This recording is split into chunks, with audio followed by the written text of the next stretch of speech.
বিয়ের আগে মেয়েদের না খাওয়ার তালিকাটা অনেক বড় হলেও বিয়ের পর সেই তালিকাটা আস্তে আস্তে ছোট হয়ে আসে।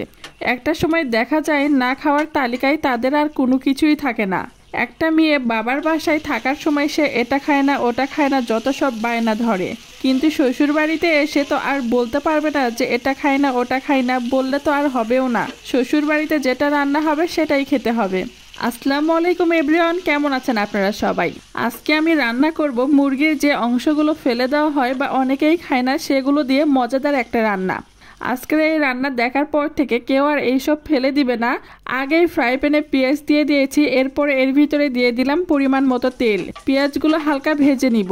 পেঁয়াজ হালকা ভাজতে ভাজতে এর ভিতরে দিয়ে দিব 2টা তেজপাতা, 2 টেবিল চামচ হলুদের গুঁড়ো, 2 টেবিল চামচ মরিচের গুঁড়ো, 1 টেবিল চামচ ধনে গুঁড়ো, 1 টেবিল চামচ জিরার গুঁড়ো, 2 টেবিল চামচ লবণ। এরপরে দিলাম আদা রসুন বাটা। সবগুলো মশলা ভালোভাবে কষে নিব। মশলাগুলো কষানো হয়ে গেলে এখন আমি এর ভিতরে দিয়ে দিব আগে থেকে পরিষ্কার করে রাখা মুরগির পা, চামড়ি, গিলা, কলিজা। ভালোভাবে মশলার সাথে মিক্সড করে নিব। মুরগির কলিজা, গিলা, চামড়ি এগুলো না খেলেও আমি মুরগির পা খেতে ভীষণ পছন্দ করি। কেন জানি না, মুরগির পা খেতে আমার অনেক মজা লাগে। তাই আমার পর বাজারে গেলে আমি আগে থেকেই বলে দেই সে যেন মুরগির পা ফেলে না আসে। তাই তো সে বাজারে গেলে তার বইয়ের পছন্দের পা নিয়ে আসবে। 10-15 মিনিটের মতন এগুলোকে ভালোভাবে কষিয়ে রান্না করে নিয়েছি। কষানো হয়ে গেলে এখন আমি এ পর্যায়ে এর ভিতরে দিয়ে দিব পরিমাণ মতো পানি। এরপর ঢাকনা দিয়ে ঢেকে 10 থেকে 15 মিনিটের মতন রান্না করে নিব। 15 মিনিট পর ঢাকনাটা উঠিয়ে ভালোভাবে নাড়াচাড়া করে নিচ্ছি যেন নিচে ধরে না যায়। মুরগির চামড়ি, পা এগুলো ভালোভাবে কষানো হয়ে গেছে। এখন আমি এর ভিতরে দিয়ে দিব কুচি কুচি করে কেটে রাখা আটে। এগুলো দিয়ে ভালোভাবে নাড়াচাড়া করে মিক্সড করে নিচ্ছি। আগে আটা ভাজি করতে গেলে অনেক তেল যেত, কারণ আটা ভাজি করলে তেলটা একটু বেশিই লাগে। তবে মুরগির চামড়ি, পা এগুলো দিয়ে আটা ভাজি করলে তেলের পরিমাণ অনেক কম লাগে। রান্না করতে করতে এগুলো থেকেই তেল ছাড়া শুরু হয়ে যায়। ভালোভাবে মিক্সড করা হয়ে গেলে ঢাকনা দিয়ে ঢেকে দিয়েছিলাম। 15 থেকে 20 মিনিটের মতন রান্না করে নিয়েছি।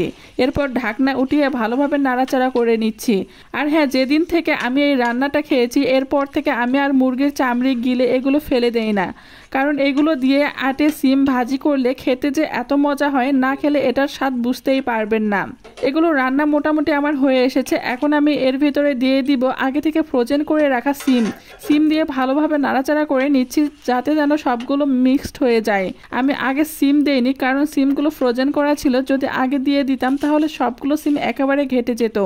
আমি এই রেসিপি খাওয়ার পর যেই রকম এই রেসিপির ফ্যান হয়ে গেছি, ঠিক আপনিও যদি এই রেসিপিটা খান তাহলে প্রেমে পড়ে যাবেন। সিম দিয়ে ভালোভাবে মিক্সড করে নিচ্ছি। এখন আমি কিছুক্ষণ রান্না করে নিব। বেশ কিছুক্ষণ পর ঢাকনা উঠে দেখি পানিগুলো একেবারে শুকিয়ে এসেছে। এখন আমি এগুলোকে ভাজি করব। আটে সিম প্রপারলি ভাজি করার জন্য আরও কিছুক্ষণ রান্না করতে হবে। এ পর্যায়ে ঢাকনা উঠিয়ে রান্না করে নিতে হয় আর অনবরত নাড়াচাড়া করতে হয়, না হলে নিচে ধরে যায়। তবে সিম আটা ভাজি অন্যান্য ভাজির মতন অত মচমচে হয় না। এই ভাজি অনেকটা নরম হয় খেতে আর অনেক মজা হয়। আগে আমি মুরগির চামড়ি, গলা, গিলে, কলিজা এগুলো ফেলে দিলেও এভাবে খাওয়ার পর থেকে এগুলো আমি আর ফেলে দেই না। সব কিছু পরিষ্কার করে আলাদা করে রেখে দেই এরকম ভাজি খাওয়ার জন্য। আপনারা যারা আমার মতন কলিজা, গিলে, পা ফেলে দেন তারা এই রেসিপিটা খাওয়ার পর থেকে আর কখনোই ফেলবেন না, কারণ এই রেসিপিটা খেতে কতটা মজা হয় না খেলে আপনারা বুঝতেই পারবেন না। ভাজি আমার হয়ে এসেছে, দেখে যে এরকম লোভ লাগছে আর খেতেও হয় অনেক দুর্দান্ত স্বাদ। দেরি না করে আপনারাও বাসায় ট্রাই করুন আর অবশ্যই আমাকে কমেন্টস করে জানাবেন।